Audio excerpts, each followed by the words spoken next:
Hello, everyone. Welcome back to another episode of The Average Uninformed. This week, we are checking out a wicked little animated anthology series on Netflix called Love, Death, and Robots.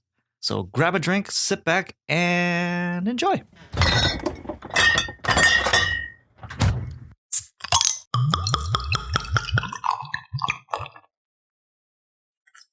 went to the dentist today. Oh, yeah? And apparently, I did well this time. I didn't get lectured on flossing and the importance of flossing.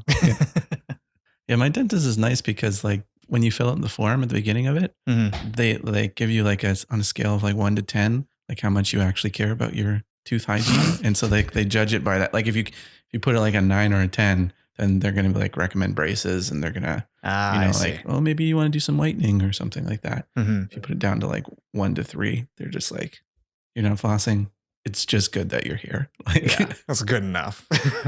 But there's one lady who does not listen to that form and lectures you every time. Oh, good. And it's always, it seems like she has stock in the dental equipment. You know what I mean? So she's like, not only should you be brushing 3 times a day, but you should be brushing with the new Crest electric toothbrush that has 5 different speeds. It's like, it's only $300, but it's totally worth it if you want clean teeth. And it's like, well, what if I don't want clean teeth? Then why are you here? Well, because like I don't have insurance because I work freelance. Yeah. Normally my bill is like $180, but I had a filling today. Not cavity related. Not my fault. It's just genetics. Apparently, according to her. It was $400 today. Oh, yeah. That sucked. They do like the little laser to fill it in, or they actually do like They put a paste in there and then it shines, I'm guessing UV on it. Mm. Some kind of bullshit. Anyways, the whole point of me telling that story is that this alcohol hurts my teeth now. I also, I was recently called by my dentist and it was the middle of the day. And so I picked it up and she's like, what a champ. Yeah, thank you. Please sit down. You don't need to applaud. The lady on the other end, she's like, I can't believe you picked up. I have been trying to reach you for 2.5 years. I was like, what? And she's like, I just saw your mom in the office the other day and I was telling him, Josh needs to come in. I was like, you saw my mom in the office? Like I just for those of you who don't know, my mom lives like 2.5 hours away from me. There's no way that we go to the same dentist. And then so as the conversation continued, I realized there is another patient with an almost exact name as mine. And so she had just called the wrong one. And the other guy has not been in for 2.5 years. I can't imagine not going in for 2 years. It's pretty easy. Rough. That's what you got there for news. Looks like you got quite a few sticky notes set up. Victor, I got some sad news. Oh. You want to start with the sad news? I don't really want to, but sure. Supernatural is ending after this season. Oh, I have so many episodes to watch. Season 15, I think, is when it's ending. Is that the season they're on now? Or is that next season? I thought they were on season 13 right now. No, I guess now it'd be 14. Yeah, I guess next year. Yeah, so it's ending. That's fine, I guess. I think I'm on season 8. I've been kind of tired of it for a while. Yeah, you're literally watching 15 years of episodic television. I mean, it's one season is this brother's in trouble. Next season's the other brother. It's like they take turns. I've never seen Supernatural, but I assume there's an overarching story for the season, but each episode is kind of episodic and they deal with the thing within the episode. And then, I'd say it's similar to like X-Files, where like you can probably get away with only watching maybe half the episodes in that show. My point is, how many like different demons are there? Like they've got to have run out of ideas by now. They fight some demons, they fight some spirits, zombies, vampires, kind of all over the place. Didn't they like join Scooby-Doo at one point? I think it was a cartoon, yeah. Okay. Yeah, it was in cartoon format. Was that like an actual episode of Supernatural? I'm pretty sure it is. You know what? Angel from Buffy, there was an episode where he turned into a Muppet. So I really shouldn't judge. But oh yeah, I think that was a fan request for a really long time. Why is that a fan request? Because for the first few seasons, they were kind of hunting ghosts and like. Oh, sorry, the Scooby-Doo thing. I thought you were talking about Angel turning into a Muppet. I was he would look wicked as a puppet. So specific. Anyway, so yeah, it's ending, Victor. Not the worst news. No? Oh, okay, no. I thought you'd be upset. Yeah, I'm upset that because I'm reminded that I haven't watched the rest of those. Oh, okay. I was really hoping to stick the knife in you, but I guess Yeah. Whatever. If you don't want to feel upset about it, fine. Do you want some uplifting news then? Do you want to know why Keanu Reeves is just an awesome guy? Sure. Yeah. Are you familiar with Keanu Reeves? You heard of him? Fresh Prince of Bel-Air? I don't know why I let myself open to that. So apparently Keanu Reeves was on a commercial plane and it was supposed to land in Burbank and then landed in Bakersfield instead. They had an emergency landing because some mechanical issue. Mm-hmm. Anyway, the reason why he's awesome is he bought the plane. No. Damn it. Why would he buy a broken plane? I don't know. Because he's awesome. Come on, Victor, pull your head out of your butt. So anyway, so he entertained all the passengers by like reading trivia about Bakersfield. He was playing like local music on his phone. And I just found that really cool that he was just like, everyone knows who I'm here. I'll just lead this mob and like entertain them for 2 hours. It was funny. Like if that was anyone else, I'd be like, shut up, dude. Just That's why he's Keanu Reeves, because you're just like, he's reading trivia about Bakersfield. Are you saying like any other person, like if it was private citizen, or are you saying like if it was any other celebrity as well? No, it's any other normal pedestrian. I would just put my headphones on. Yeah. Just go to sleep. Wake me up when we're there. And this guy shuts up. Do you want to hear some more good news? This doesn't really, I don't think it affects you at all. Good. We'll see. Did you ever watch that movie Sausage Party? No. That's on the list though. Is it good? I don't really remember because I think I watched it and then the wind was taken out of me right after because I found out they screwed over a lot of animators to make that movie. So basically what was happening was the director was basically forcing people to work unpaid overtime to work it. And if you refused, they would give your scenes to somebody else and they would kind of threaten you to leave the project. So there's a lot of animators who worked on it who aren't even credited because they decided to leave the project because they refused to work unpaid overtime. Isn't that like illegal? Yeah. Yeah. So anyway, the good news about that is that, 3 or 4 years later, the court has finally ruled that they are due their overtime pay. And so that company has to pay them. Nice. So hooray. I dig it. Win one for the little guys. Did you see all those Avengers posters that came out this week, Victor? I did. It was a lot of posters. I don't know where they're going to use all those. Maybe they're like bus stop ones. Just remind me, hey, remember Bucky? Yeah, he's dead. Just a reminder. Just like nothing makes me want to go see Avengers more than a big old poster of Wong. I mean, he's alive. So that is the thing, is that there are some characters that they did posters for that you're like, oh, so not only they're alive, they're probably in this movie. Like Happy? Like Happy Hogan. Yeah. Because he had his goatee. Mm-hmm. So it's like, that's not how he looked the last time we saw him. So it's probably a new poster. Ew. And then Valkyrie is another one. Mm-hmm. She had new hair. Oh, I didn't even notice that. Yeah. There were so many. There were probably like, what, 20, 30? I think there was 30. Yeah. I think I quickly like glanced through them. Mm-hmm. It's too much. Really nice posters though. I didn't like the placement of the text on some of the characters because it kind of like went almost like right over their eyebrows on some of them. Yeah.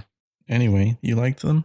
I like that they have released so little information about this movie, like through the trailers, posters, and like any of the TV spots. Mm-hmm. There's nothing. There's nothing relevant to the story's plot, and the fact that like a recap of basically what happened. Yeah. There was an interview with Chris Evans this week. Yeah. One of the comments underneath of it pretty much summed up the article, and it was just A, Avengers Endgame is coming out. B, Chris Evans is in it. Because he said nothing in the interview. No, I like that. It's like it's like the exact opposite of what like Sony does, which is nice because you get to go in with the movie.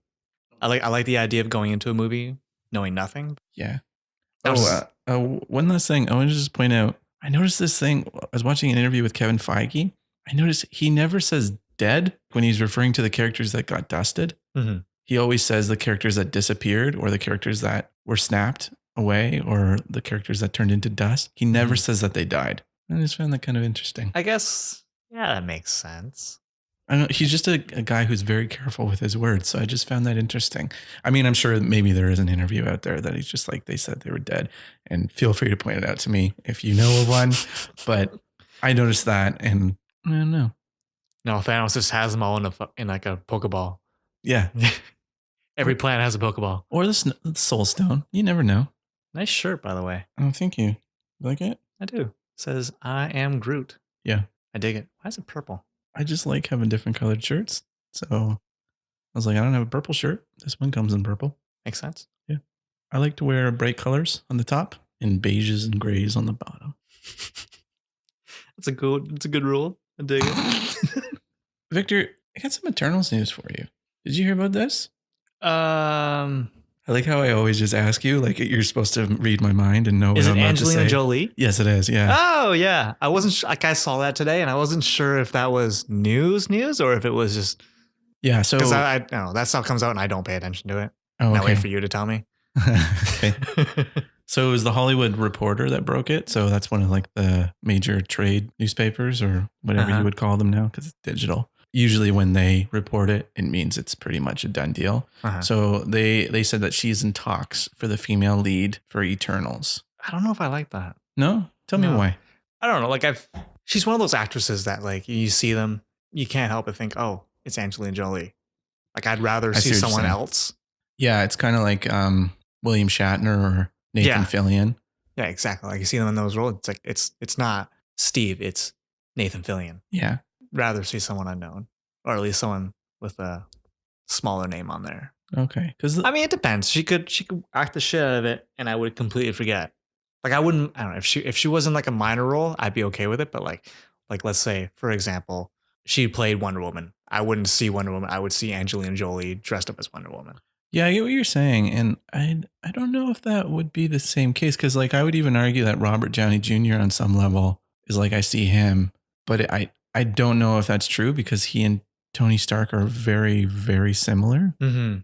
Well, at least the impression he gives in the public. Like if he was as big as he is now and took on Iron Man, I would pull back a little bit. Yeah. But because I didn't really know him until he took that role, I'm okay with it. So when I read this news, I thought two things. So Marvel's pretty serious about this one. And then the other one I kind of thought is I wonder if they're going to start heading into like one-shot territory where it's not going to be like a big franchise each time. Like they'll just have certain movies where it's just like, we're just going to do this one and that's it. Yeah. Angelina Jolie doesn't seem like she's going to be in it for the next 10 years. You know what I mean? Yeah. Granted, I don't know a lot about Eternals. Yeah. So I don't know how much real estate there is there for Galaxy either, right? So like they could push it.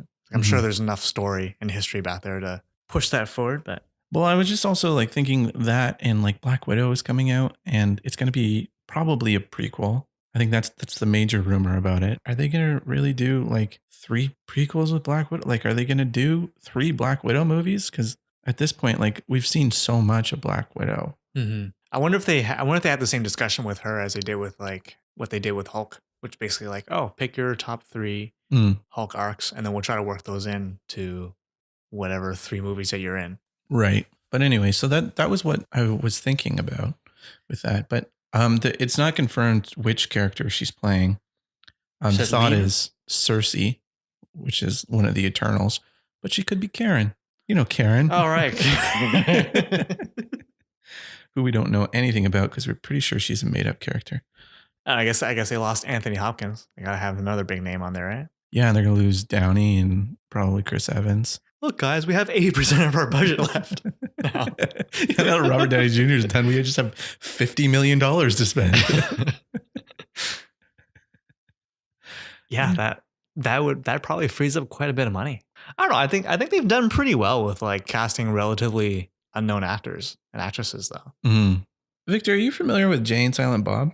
I know Silent Bob has a podcast. Yeah, he's not so silent. Yeah.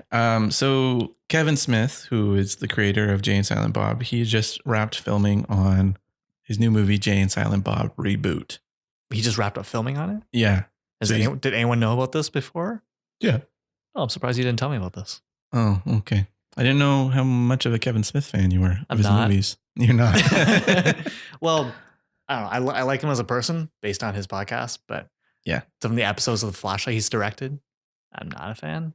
Oh, really? Yeah. Honestly, when it comes to TV shows, I cannot tell a difference if some other director comes in and does it.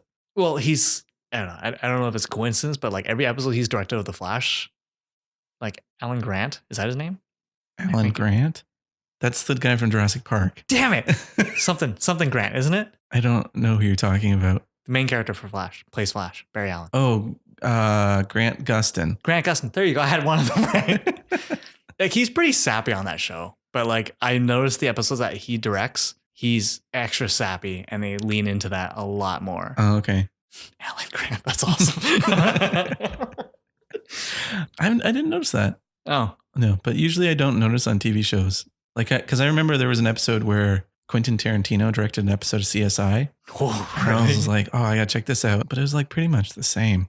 But maybe I just don't have an eye for that when it comes to TV. Yeah. But anyway, so he finished filming. And so it's, he actually did a movie back in the early 2000s, I want to say, called Jay and Silent Bob Strike Back. Oh. And so that movie was about, man, this is going to be long and involved. Jay and Silent Bob are two stoners. They're drug dealers. They sit outside a variety store. And these two comic book creators create a very successful comic based off of them called Chronic and Blunt Man. And so Jay and Silent Bob Strikes Back, they're going to make a big budget movie out of Chronic and Blunt Man. And so Jay and Silent Bob decide to go to Hollywood and try to stop the movie from happening.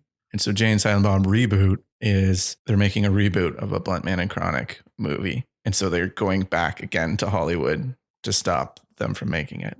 So it's a joke about like reboots and and stuff, that it's always the same plot over again. And I'm curious. I'm curious too, because the last couple movies that Kevin Smith has made have not been good. What were the other movies you've had? Yoga Hosers, Tusk. Tusk I've heard of. I don't know anything about it. Yeah, that's fine. Justin Long is a podcaster. He goes to interview this one guy, and then he drugs him and turns him into a walrus. Okay. All right. Yeah. So anyway, Kevin Smith's last couple of movies have not been that great. Like pretty much since he started smoking pot, his movies have not been that great. Wait, there was a point where he didn't smoke pot? Yeah, he didn't start smoking pot until he was like in his 40s or something. Oh. It wasn't until after Zack and Miri Make a Yorno. Heard of it. Don't know anything about it. Yeah. Okay. By the way, I call it Zack and Miri Make a Yorno. There was a guy that we went to school with when we were in school together. Zack and Miri Make a Porno was coming out, and he kept calling it Zack and Miri Make a Yorno. And so one day I was like, why do you keep calling it that? He goes, because it's funny. So I was like, you know what? You're right. It's funnier. So that's what I've called it since then. But anyway, all of that to say, I'm kind of excited about this one because I feel like this one could be a little bit better. It's something he's familiar with. He's not treading out into his weird Canadian horror movies. So yeah, I'm kind of excited about this one, but it could very well just be as bad as Yoga Hosers. So we'll see. What do you think it's going to be like? It'll probably be like Yoga Hosers. Speaking of Pokeballs, Victor, did you see the new Detective Pikachu trailer? You mean the one that you movie sent where me? Ryan Reynolds pretends to be Pikachu? Yeah, you know what? I brought this up. I don't even remember it. They show a lot more of the secondary characters, the female lead, which is kind of cool. And was this the one where Pikachu climbed up on his shoulder and the guy was like, no, we're not doing that? Yeah. Okay. I did watch it. So I brought it up. I was like, I don't remember anything that happened in it. You sent it to me like last Saturday or something like that. Yeah. Yeah. I don't know. They don't really show much about it. I don't know. It's funny. Like I said before, like every trailer, every clip they release, it's less Pikachu and it's more Ryan Reynolds.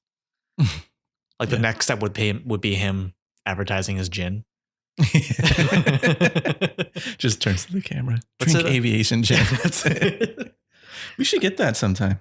Next Ryan Reynolds movie we watch, we should get some aviation gin. Huh. It would be Detective Pikachu, probably. All right. Yeah. Just play the advertisement halfway through the podcast. Did you watch the Dora the Explorer trailer I sent you? You sent me that? Yeah. Did you watch it? No, I didn't. But it's funny. I watched the trailer for the College Humor Dora the Explorer because it showed up on my feed. It's pretty much the same. She shoots people? Oh, no. Oh, it's basically Nathan Drake from Uncharted, but Dora the Explorer version. Oh, okay. Should I just watch that right now? Sure. Do you want to actually pause it and then we'll come back to it? Shall we get back into it? Hold on, I watch. I don't know. Is it weird that I think the college humor version of that would be a lot more entertaining? Well, I mean, it's obviously aimed for like a family audience, which it should be because it's Dora the Explorer. Would you watch that? If I asked you, would you go watch it with me? Oh, I wouldn't go to the theater. I'm not getting any money. I'll rent it or something. I don't know, but I wouldn't go to the theater. Make a night of it. The thing I was just wondering, because it's like they've aged her up, obviously. And it's like, I just don't understand. It's a little character who in the cartoon, she was like 3 or 4 or something like that, maybe a little older. But now she's like an over sexualized tween. She's wearing little tiny short shorts and like a tight t-shirt. And it's like, I didn't even notice that. Oh, okay. I was too distracted by the fact that they actually made this movie. Because to me, I was just like, it's Dora the Explorer. Why do you have to make her like good looking? Like, why is it Tintin? Why is it Uncharted, the movie? Well, yeah, but that's who is it for? Because I was thinking about like the timeline of it because they've aged her up. So now she's a preteen. And I guess the people who would have watched her is now probably. But wasn't Dora the Explorer when we were kids? No. Well, I didn't watch it when we were kids. I remember the first time I saw it, I was probably like 13, 14. 13, 14. Okay. So that was what, like 15 years ago, give or take? No, I'm just thinking my cousin watched it. He was probably 8, 9. A little too old for Dora. Okay. Either way, they're like 20, 23 now. Right. They're not tweens. No. So who is this for? I don't know. Okay. Anyway, that was my point. Was just like, who is this for? And also, why do people keep searching for the lost city of gold? Surely someone would have found it by now if it existed. Every movie has just been like one group of people failing, or they found it and it's been reburied. Yeah. So now there's confirmation that they exist. Of course, yeah, Dora will find it because she was raised in the jungle. Yeah, that's all you need. Anyway, so Dora the Explorer. Perfect. Boy, will I look forward to that. Oh, update. I don't think it's the alcohol that's hurting my teeth. It's just my teeth hurting. Oh. Mm-hmm. Perfect. I'm glad you told us all that. We're all at ease now. Good to know. Mm-hmm. Victor, Zack Snyder made some comments this week. And you know what? I probably should have looked them up before I... Well, Josh. Let me just look them up real quick. That's why we have editing. Okay, so Zack Snyder said this week, Victor, he was at a Q&A for something. I think he was doing a screening of Watchmen. And so someone brought up the topic of Batman killing in Batman v Superman. Okay. And this is what Zack Snyder had to say about it. That's crazy. He said, someone says to me, Batman killed a guy. I'm like, F, really? Wake the F up. I guess that's what I'm saying. Once you've lost your virginity to this effing movie and then you come and say to me something about like, my superhero wouldn't do that. I'm like, are you serious? I'm like down the effing road on that. It's a cool point of view to be like, my heroes are still innocent. My heroes didn't effing lie to America. My heroes didn't embezzle money from their corporations. My heroes didn't effing commit any atrocities. That's cool. But you're living in an effing dream world. Was it the first time you heard that? Okay. I don't think I actually read the entire quote, but okay. Does he know that superheroes are basically a dream world? Yeah. It's an interesting thing because all it really tells me, well, of course he would say that just based on what he did with the characters in the movie. Like, of course, that's his point of view. Yeah. It's certainly interesting, but it's also, I just completely disagree with him. Yeah. That just screams, I don't care for the source material. I'm going to do what I want, whether fans like it or not. Well, I mean, I think it's also just about like when his movies came out and what was the expectation with them, because like I would be fine if they had already established a universe and then he was like, I'm going to do this like Elseworlds thing. And like, here's my deconstruction of Batman and Superman. This is Batman at the end of his ropes and he's killing guys and, and Superman is mopey because he doesn't like being Superman. I don't really know. He realized I'm a superhero now. I don't like this. What I'm saying is that would be an interesting movie, but I think when his movies came out, the expectation was this was DC's answer to Marvel's universe. Mm-hmm. And so he's setting it up like this is the Batman you're going to have for the next 10 years, or this is the Superman you're going to have. And it's not what the majority of fans wanted. Yeah.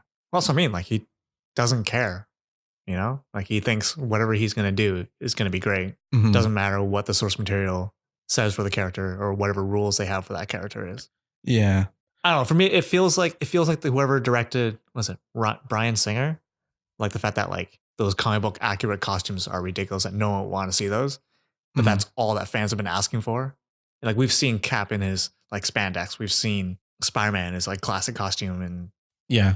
even in the X-Men, we've seen their like a blue and white yellow costume, and people loved it. The fact that they went back to like those darker, muted costumes kind of annoys me. That's what it reminds me of, anyways. Yeah. There is like the knee-jerk reaction to be like, what a freaking idiot. Who put him in charge and stuff. But I think a lot of it is just like what was expected of him from fans at the time. And you know what I mean? Like but it's like he didn't really. Yeah, I agree. Like, if it'd be cool to kind of see if Batman kind of went crossed that line and went Red Hood and just started murdering villains. But he didn't really cross that line enough. So it's like he showed that, but it wasn't enough. Like, hey, this is our Batman. This is a completely different Batman. This is kind of your Batman. Yeah, but it's not like really. It's like straddling the line, kind of going back and forth. It's like deconstruction, but he hasn't bothered to do the construction. Mm-hmm.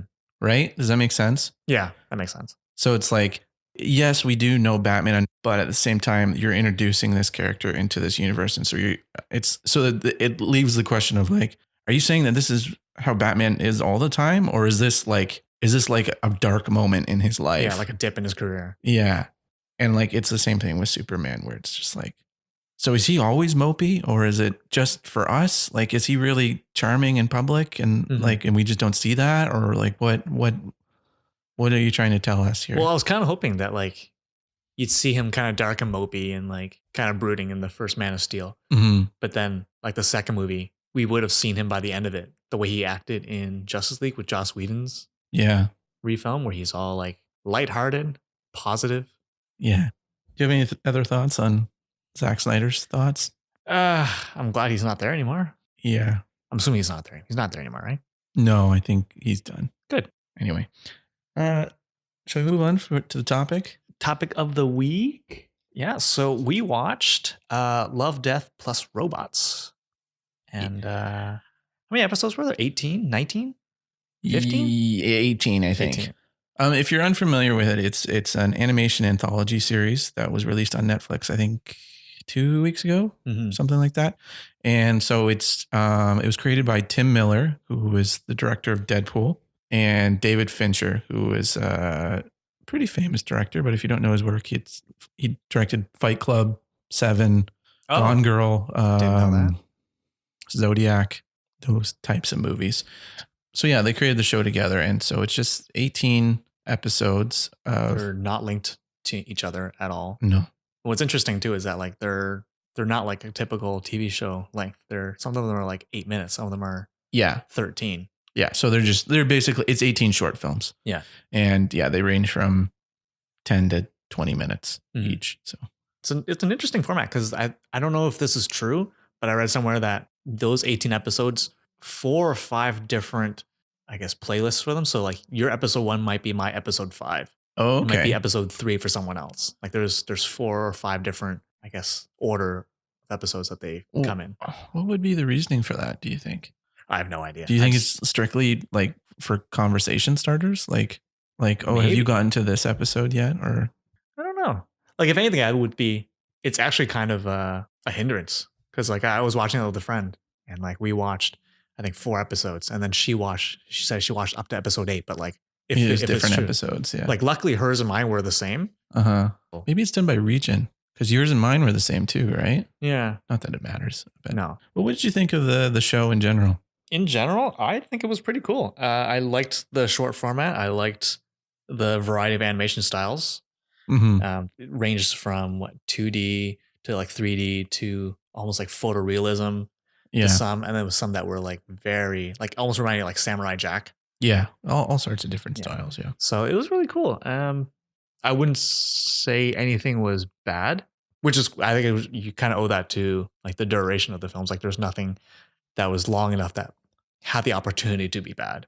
Well, even if so, right? Like, because they're all different and they're all short. So it's like, oh, that one was kind of bad. You're into another episode with a completely different world, completely different and characters. It's not long enough for it to be like so bad that like you hated it. You're Yeah. like, okay, that wasn't as good as the previous one, but yeah. all right, cool. Next. Yeah.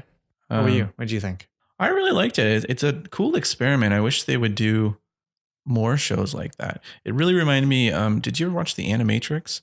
I think I have, but like I don't remember. Yeah. So if those of you unfamiliar, The Animatrix was a series of short films that came out when the Matrix sequels came out, and they were just all different stories about the Matrix. And one of them was about the history of the fall of man and the rise of the robot kingdom, I guess. And then there was other ones that were just like stories about characters living in the Matrix. There was one where there was like glitches in the Matrix or something like that. And yeah, it was just really cool. And so each one was different, but it all kind of had a central theme. Yeah. And so this one was similar to that, but I don't know. Did you feel that some of them were a little bit like there were some that were more fantasy than sci-fi? Yeah. Yeah. I don't know. There was some that I just didn't like. Good Hunting. I liked that one. That one was like steampunk. So there's still robots in it and stuff. It was just like the Sucker of Souls. Do you remember that? The vampire one where it's just like a bunch of mercs in a cave and they find a vampire. Oh, yeah. That one was like, that was cool. There was no robots in that. No. And so, I mean, they don't have to follow that rule, but it was just like that with the title of Love, Death, and Robots, you kind of expect that all of them are going to have robots in it, or at the very least, are going to be science fiction. Yeah. And so there was a few there that were just kind of like, okay, I get like. Well, even like Sunny's Edge didn't really have robots in it. It's more like creatures, right? It was like very cyberpunk, though, right? Okay, like, yeah. And what was the one that you said you liked? The Shapeshifters? Yeah. That one was still kind of like, that's kind of like gothic sci-fi where it's taking like gothic elements and like explaining them with science. Was there science in that? Well, I just mean that it's just like they're werewolves, but they kind of explained that they've been around for like, you know what I mean? It wasn't mythical about them. Like it's been like, anyway. Yeah. So I kind of felt some of them didn't fit, but I think that's just my predisposition of like, no, they have to have love, death, and robots in them. Like, well, like Helping Hand, the one like that has none of those like three things: love, death, or robots, right? I guess so. I mean, she did love her hand, probably. There's a left hand. Who really likes their left hand? Put your hand down, Josh. But did you have any like favorites? Did you want to talk about? Actually, Helping Hand was probably my favorite one. Yeah, so Helping Hand was one where it was a lady astronaut out on just a scout ship, and she was repairing a satellite by herself. And so while she's repairing it, just a random bit of debris hits her suit. Yeah. And it causes her an oxygen leak, and it also forces her off of the satellite, and it also destroys her navigation. It's like an inertia backpack, or it's like the thing that goes like and it pushes you through space directions. Yeah. So anyway, she's just kind of floating adrift, and so she's on the comms with the main space station, and they're like, "Well, we'll be there in an hour to save you." And she looks at her oxygen. She only has 15 minutes left, and so she ends up making a tourniquet with her arm and pulling her glove off and throwing it. And immediately, like, her hand is exposed to the vacuum of space, so it kind of freezes. And actually, what I liked about it wasn't immediate, but it was kind of like slowly it kind of froze. And but so anyway, she throws the glove, and because of my understanding of physics, it's because there's no friction on either side that the objects separate, and so she uses it to push herself back towards the satellite. Yeah, but she misses, and so she decides she has one more chance. So she rips off her dead arm and does that a second time. Yeah. And manages to get into her scout ship. Pretty badass. Yeah. And the reason why I liked it, it was terrifying to me. Not in like, oh, well, there was parts of it where you're just like, oh, I can't watch this. Because all of these, we should say that this show was advertised as not safe for work. It's TV mature. There's lots of blood and gore. There's lots of swearing, lots of nudity and sex. And so it's not for the kiddies. But anyway, so in Helping Hand, it's really visceral, her ripping off her hand, and you feel every moment with her. I think. Yeah, it was a point where I was like, I'd be okay if we just kind of skip this one and just move. Like, I understand what's gonna happen. I get the story. I don't want to see her rip her hammer off. Yeah. Because it's pretty graphic the way she does it. Yes, she does. Yeah. And They show everything. Yeah. They show the first break and then the second break and then the rip and then But that wasn't the terrifying part for me. The terrifying part is like how scary space is. And it's just one false move and you're just adrift and you're Would screwed. you take space or middle of the ocean? That was one question that came up like halfway through that show. The middle of the ocean. Really? Yeah. There's enough people on Earth that it's like you could survive a lot longer without your basic needs. Yeah. I don't know. Am I just swimming or am I a raft? You're swimming. Okay, then space. Yeah. You know what? Why did this turn to would you rather? But anyway. But yeah, I just was watching that one and being like, I never want to go to space. Yeah. Because it's just one false move and you're screwed. And you just have to live with that last 15 minutes of oxygen and be like, I'm so close, but I can't get there. It's like a dream world. You know how like when you're running in a dream and it's like a nightmare and you're not actually going anywhere? I've never had that, but like I've seen that reference enough that yes, I understand. Yeah. So it's like that. Like no matter how much you move your arms or try to move, like you're not going to get any closer to your satellite. So yeah, I really like that one. Do you have a favorite? Yeah, I do. I think my favorite is definitely Beyond the Aquila Rift. Is that what it's called? Looking it up. Aquila. Beyond the Aquila Rift. Beyond the Aquila Rift. And it's pretty far in the future. We've got ships doing like warp travel. Yeah. A ship enters, I think it's a crew of 3. They warp through this station. It sends them like hundreds of light years away. Again, a terrifying space thing because there's a minor miscalculation. It sends them way off course.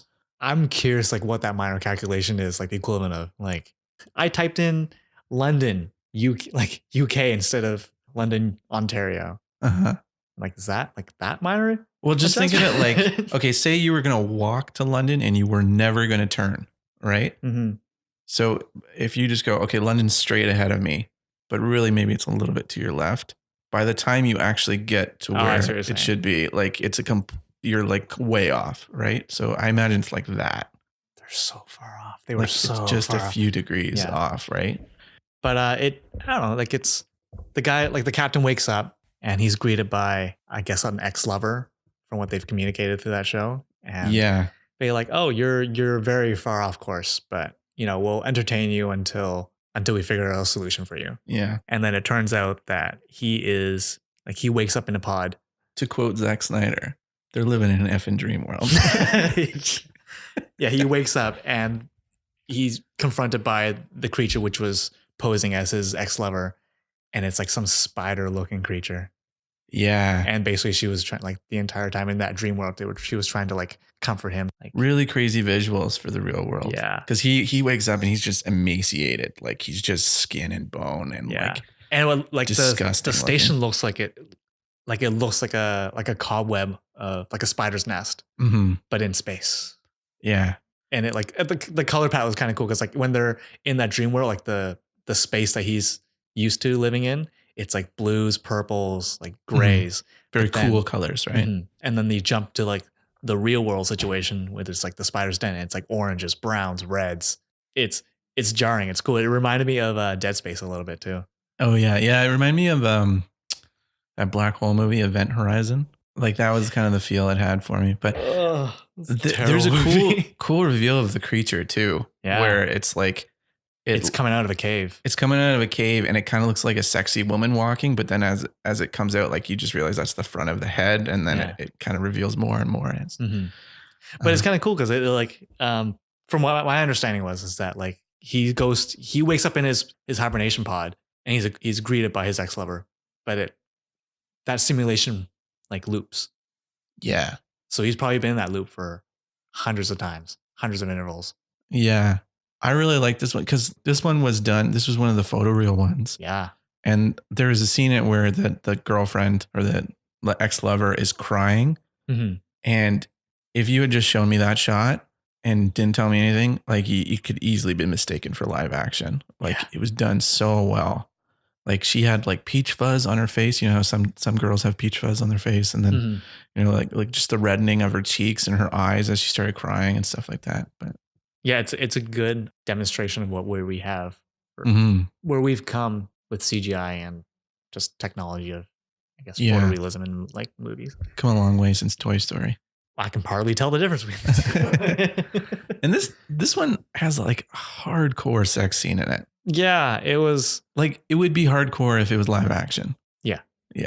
So there's that, but because as an animator, I know how these things are made.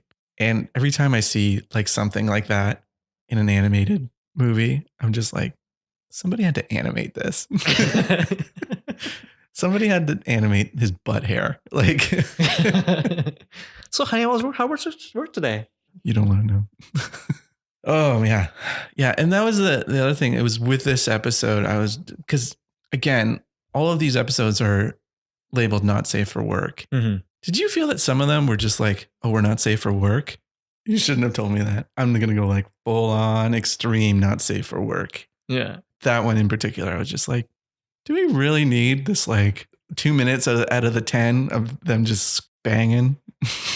Yeah. There was one point where he's confronting her because she gets a cut on her neck at one point because he wakes up one of his co-pilot or one of his crew members. Oh, right. Yeah. She's like, that's not who she is. Like, can't you see who she is? And she like attacks, I can't remember her name, but she attacks his ex-lover. Yeah. And cuts her neck a little bit. It's like a little paper cut.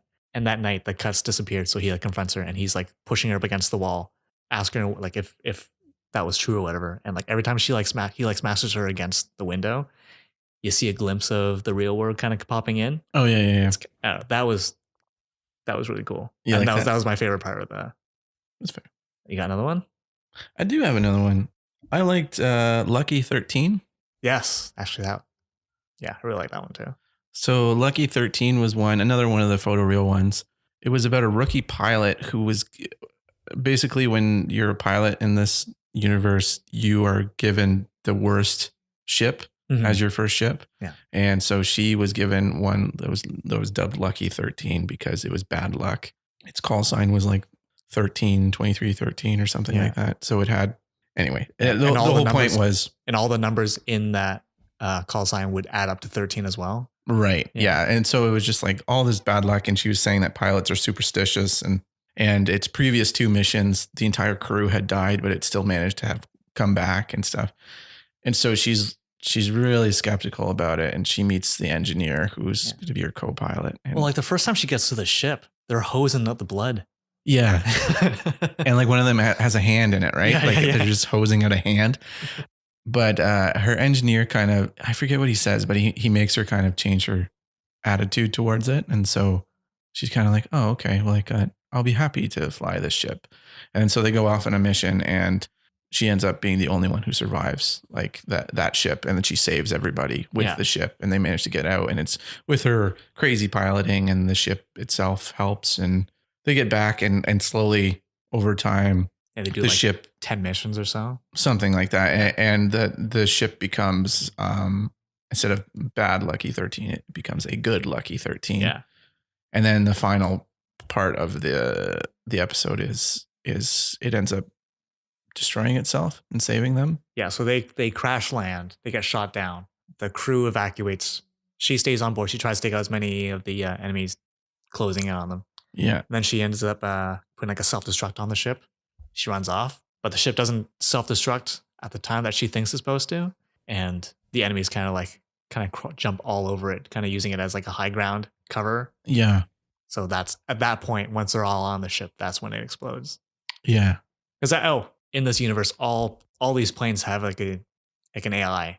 Yeah. It's not really like an AI like Jarvis, where it's like, good afternoon, sir, or anything like that. Yeah. But it's just, it has a camera, and like it's monitoring like the entire ship, like all the interiors and stuff. Yeah. So anyway, I really liked that one. It was just kind of interesting, and it was kind of about like the ghost in the machine, and it was just an interesting story. Kind of reminded me of Starship Troopers or a little bit. Or Halo or something like that. But yeah, I like that one. With these ones, it's kind of like it's hard to really go into depth with them because they're just so short, and B, like it's kind of like I just liked it because the story was cool. Yeah. Do you got another one, Victor? Yeah. I was kind of jumping between this one and another one for a while, but like Three Robots. Oh yeah, It's like yeah. it's one of the least exciting ones of the list of episodes. It's Right. three robots basically touring Earth, or like a civilized, what was once like a civilized city. Well, like a once bustling city, like a very busy city, because like Yeah. they explore all these landmarks and they talk. They seems like all the knowledge that they have of humans they've read about, so they've never Yeah. actually seen. Yeah, it's implied that like whatever happened so long ago that these robots weren't even created at that point. Like even this version of them was not created. So they're talking about like the human digestive system and how it's so strange, and just the way humans have had to like act. Yeah. And they encounter a cat and they're talking about the cat and basically trying to understand like its functions and stuff. I don't know. It's not an exciting episode for sure, but like it was just funny. I like the design of the robots. The humor is really good. I got a few good laughs out of it, and it's just Yeah, the three robots. There's one that's just like a pyramid that has the voice of Siri, I think, and it's just it's very as you can only do with that kind of voice. Is it's all very dry humor and very nihilistic. I guess so. Is that how you say that? Nihilistic. Nihilistic, yeah, sounds better.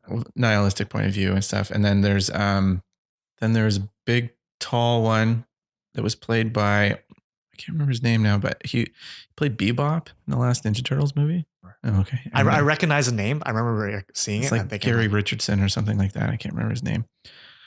He's a TV actor. Yeah, and it definitely shows to his character. Yeah, he's very funny. And then the other one, the little tiny one, was played by the guy who plays Big Head on Silicon Valley. But he's like, I don't know, he's probably like 3 feet. Kind of looks like he's dressed up. He's like he reminds me of like a baseball robot, like a baseball player robot. He's got the hat. Yeah. It's just the hat. It's just the hat that does it for me. But I don't know. He's cute. Very like, he's like the kid of the group. Yeah, but he seems to be the one with the most knowledge. Yeah. Everyone else is kind of asking and don't really understand. It's like it reminded me of like a family on vacation, and like but they're on vacation to a place that the kid is super excited about. Yeah, he's like the pop culture robot, right? Yeah. And then the other ones are just obviously have another function. Yeah. But they crack some jokes about how like the Xbox was like one of like the tall guys, one of his ancestors. Oh yeah. I don't know. It's just like I love the animation style of this thing too, and like just visually, it was just very pretty. Just kind of a heartwarming. Yeah, it was like one of the few that didn't end in death, right? I mean, there was all the death that happened before. Yeah. Death was the setting, not the plot. Yeah. So yeah, that was a nice one. I agree. Yeah, they really leaned into the robots for that one, eh? Yeah. You got another one? I do. Good Hunting. So this was the one where it was set in Japan or some kind of Asian ancient civilization. Mm-hmm. And it was the main guy, I think his name was Yen. He and his dad were hunters of this special type of spirit that basically would woo men and then suck their soul or something like that. I can't really remember. But basically, as soon as they encountered them, they wouldn't stop yearning for the creature. Oh, okay. They'd be in like a curse or a trance. But anyway, the whole point was that these spirits, they could make themselves look like very beautiful women, but then their true form was like a 9-tailed fox or something like that, like a silver fox. Mm-hmm. So at the beginning of it, Yen encounters like a baby one, and he befriends it. And then through the years, he keeps going to see her, and they just kind of talk about life, and they become friends. Yeah. And then it kind of moves through history, and as Yen grows up, it kind of gets into steampunk technology, like industrial aged. Yeah, but it becomes really high tech steampunk, or they have like robots. Yeah, robots and steam powered stuff, and anyway, so he keeps seeing her over the years still, despite them growing apart and stuff, and industrial age, and so she becomes basically a prostitute of sorts because she's lost the magic as the industrial age has grown. The magic of the old world has kind of disappeared, so she can no longer transform back into her fox form. Yeah, and so in the last little bit of it, she comes to Yen and she shows that she got involved with the wrong guy, and he was really into half machine women. And so he basically made her into a robot, replaced all of her body with a robot body. And meanwhile, Yen has become an engineer over the years. And so he decides to help her. And so he redesigns her. And then as soon as he redesigns her, it's like she can also transform back into the fox. Yeah. And so it kind of ends with her transforming into the fox and going out and hunting again. So she can finally hunt all the men that she's been harassed by over the years. What was that Chuck Norris joke? Like, Chuck Norris doesn't go hunting because hunting implies that there's a chance of failure. Chuck Norris goes killing. Because that's pretty much what she does. Yeah. So I really like this one. I just kind of liked the juxtaposition of like the industrial age and like the old world magic and yeah, it was just cool. And like the entire time you're kind of like, these two are going to kiss, right? But they never do because they're just friends. Yeah. And I just kind of enjoyed that. It's kind of cool. I like the little transformation that she goes through. Because it's all steam power, right? So before she transforms, she like, I guess her rib cage almost like opens up and like all the steam kind of escapes. It's just a cool. Yeah. It was a cool effect. Very anime feel, right? Oh yeah. Yeah. But yeah, it was just a cool one. I really liked it. There's not much more to say. It was just like, I like the story of it. I don't know. Like, I think that kind of applies to all of them, right? Like they're all just very, like they're so short. Like you can really only focus on like a few things. Yeah. And like the few things that you do focus on, like they're done so well. Like most of these, like I can't fault any of these for animation. No, they're all extremely well animated. Yeah.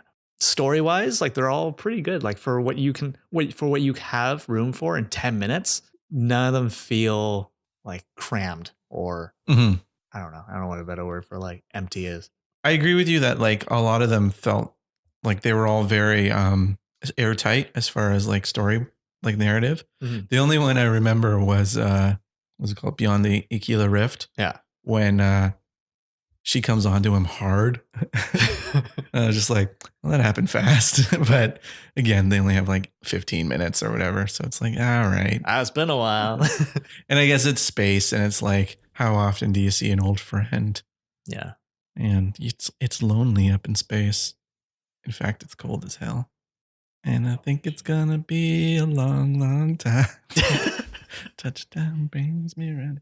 Anyway, do you have one more, Victor? I was actually, because I told you this third one before we start the podcast. Did you change your mind? I did. How dare you? Well, I've been changing it a few times. So I've changed this so many times. I don't know if this is what I actually told you. Okay, let's hear it. The Secret War. Oh, no. You told me Witness was your other favorite. Yeah. We can talk about Witness after, but sorry, Secret War. Go ahead. Secret War. It is, you remember this one? This was the last one, right? Yeah.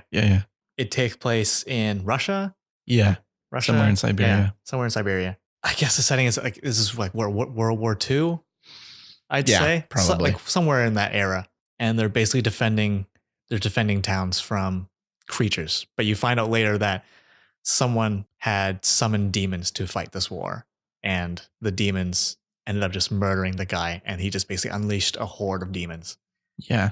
And the demons basically just go around attacking villages. And they're going around fighting off these demons. But majority of it takes place in a forest. I guess they hunted down this one location. They're all like a bunch of teams of them, but they're all spread out so thin that like if one's in trouble, they can't really react to help. These group of Russian soldiers. Yeah. So they find this one cave. Basically, I would say from what they've shown, what they've implied is that this is like the hive, and there's so many of them. And they basically their plan is to go in and plant a bomb to collapse this cavern. Doesn't really work because it basically just exposes all these demons, and their last bit of hope is sending off one guy to like relay a message to bomb this place. Yeah. And it's just them on a hill holding ground.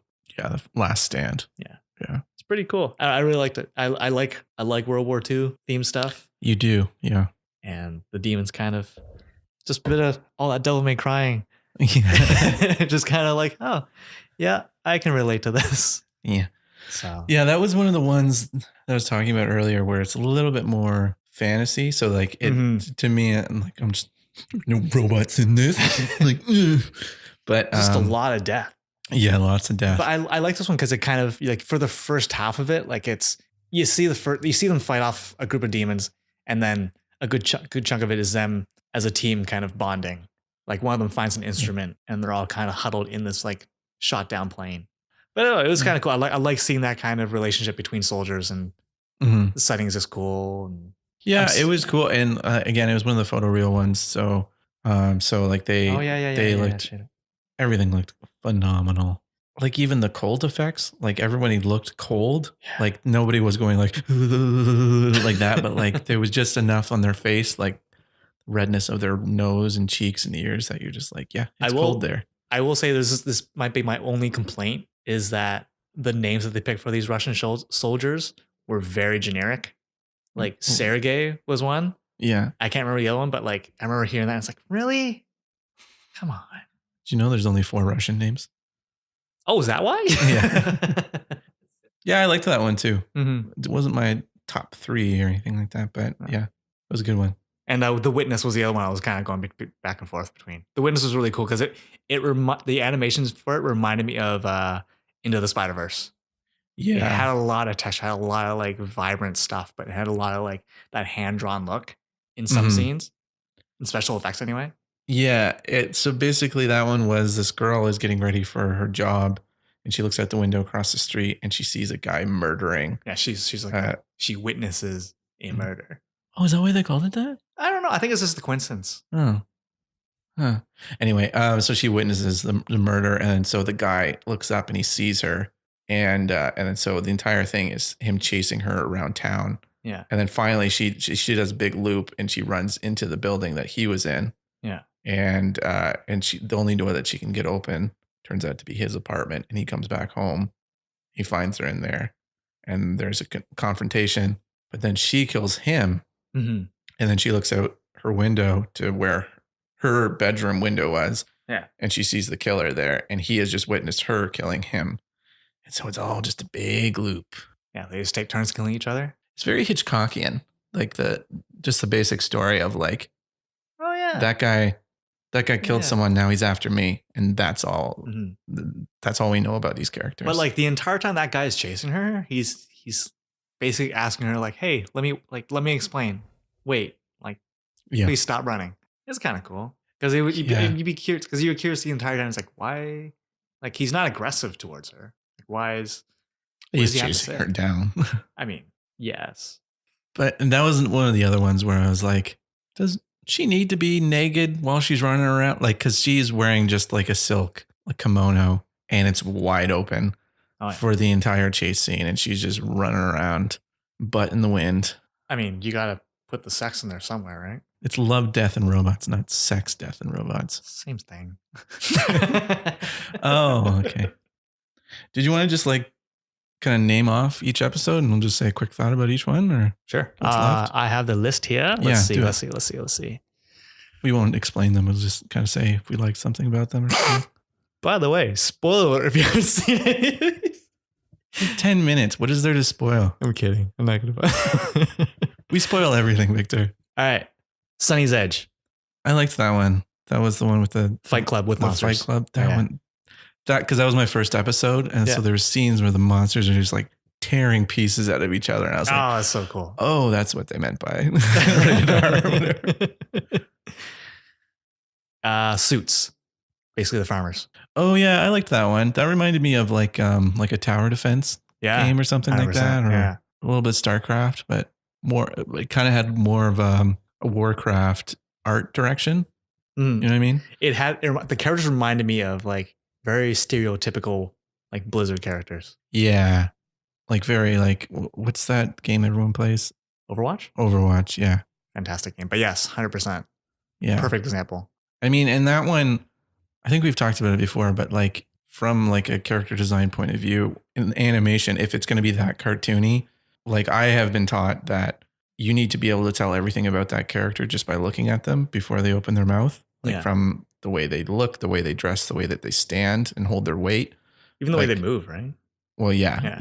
And so that's kind of like a shorthand for that kind of animation, and they were very cartoony. So yeah, and I actually hate that kind of thing. Like I prefer, like, yeah, you know what? I don't want to know nothing about the characters, but I like it if you learned more about the characters just from their actions. And yeah, I think that's why you tended to like the more of the photoreal ones. But next one would be Sucker of Souls, which was the vampire one. Yeah, like the Tomb Raiders, but then they found. Yeah, I didn't like that one that much. Yeah. I thought it was cool. To me, that one was like, they're like, hey, so guys, we're doing a show. It's called Love, Death, and Robots. So we need to hear pitches for short films that we can go for. Let's hear yours. Okay. Vampires.